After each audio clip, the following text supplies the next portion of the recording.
Hi friends, இன்றைக்கி நம்ம mixie ஜாரில் ஒரு சூப்பரான கேக் எப்படி பண்ணுறதுன்னு பார்க்கலாம். நான் இங்கே 1 கப் அளவுக்கு மைதா மாவு எடுத்திருக்கேன். 1 டீஸ்பூன் பேக்கிங் பவுடர், ஒரு 1/4 டீஸ்பூன் அளவுக்கு பேக்கிங் சோடா, இது எல்லாத்தையும் நல்லா சலிச்சு எடுத்துக்கலாம். சலிச்சு எடுத்ததுக்கப்புறம் நல்லா மிக்ஸ் பண்ணி ஓரமாக வச்சிடலாம். அடுத்ததாக ஒரு க்ளீனான மிக்ஸி ஜார் எடுத்திருக்கேன். அதில் 2 முட்டை நம்ம ஊற்றிக்கலாம். இது கூட நான் 3/4 கப் அளவுக்கு பொடி பண்ணாத சர்க்கரை எடுத்திருக்கேன், அதை சேர்த்துக்கிறேன். ஒரு 1/4 கப் அளவுக்கு சன்ஃப்ளவர் ஆயில் எடுத்திருக்கேன், அதையும் சேர்த்துக்கிறேன். இது 3யுமே நம்ம ஒரு 30 செகண்டுக்கு நல்லா மிக்ஸியில் அரைச்சி எடுத்துகிட்டு வந்துடலாம்.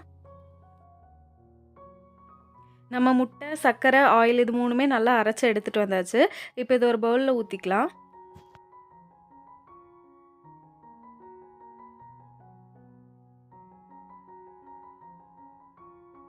இப்போ நம்ம சலிச்சு வச்சிருந்த ட்ரை இன்க்ரீடியன்ஸை கொஞ்சம் கொஞ்சமாக சேர்த்து நம்ம மிக்ஸ் பண்ணிக்கலாம்.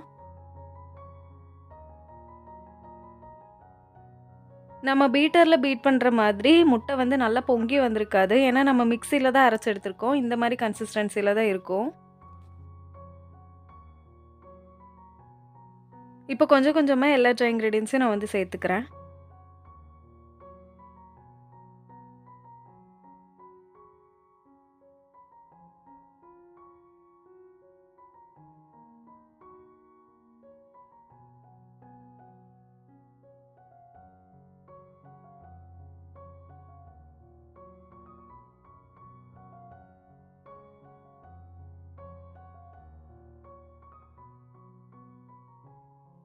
இப்போ எல்லா ட்ரை இன்க்ரீடியன்ஸும் சேர்த்து மிக்ஸ் பண்ணியாச்சு. அடுத்தது ஒரு பேனில் நான் 1/4 கப் அளவுக்கு பால் எடுத்திருக்கேன். 1 டேபிள் ஸ்பூன் பட்டர் சேர்த்துக்கிறேன். இதை அடுப்பில் வச்சு நல்லா மெல்ட் பண்ணி எடுத்துகிட்டு வந்துடலாம்.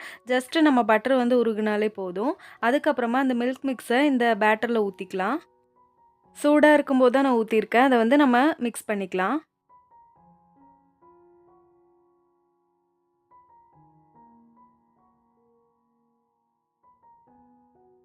இப்போ கடைசி இதில் எசன்ஸ் சேர்த்துக்கலாம். நான் இங்கே ஒரு 1 டீஸ்பூன் அளவுக்கு வெண்ணிலா எசன்ஸ் எடுத்திருக்கேன், அதை சேர்த்துக்கிறேன்.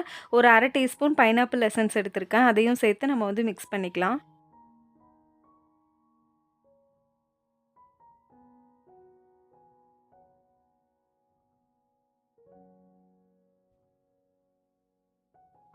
இப்போ கேக் பேட்டர் ரெடி ஆகிடுச்சு. நான் ஒரு கேக் டின் எடுத்திருக்கேன், அதில் பட்டர் பேப்பர் போட்டு க்ரீஸ் பண்ணியிருக்கேன்.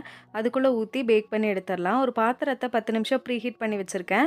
அதுக்குள்ளே இறக்கி வச்சு ஒரு 35லேருந்து 40 நிமிஷம் வரைக்கும் பேக் பண்ணி எடுத்துடலாம். இப்போ ஒரு 40 நிமிஷத்துக்கு அப்புறம் கேக் பேக் ஆகி வந்திருக்கு. இந்த கேக்கை டீமோல்ட் பண்ணிடலாம். இப்போ இந்த கேக்கு கம்ப்ளீட்டாக கூல் ஆனதுக்கப்புறம் பட்டர் பேப்பர்லாம் ரிமூவ் பண்ணிவிட்டு கட் பண்ணிடலாம்.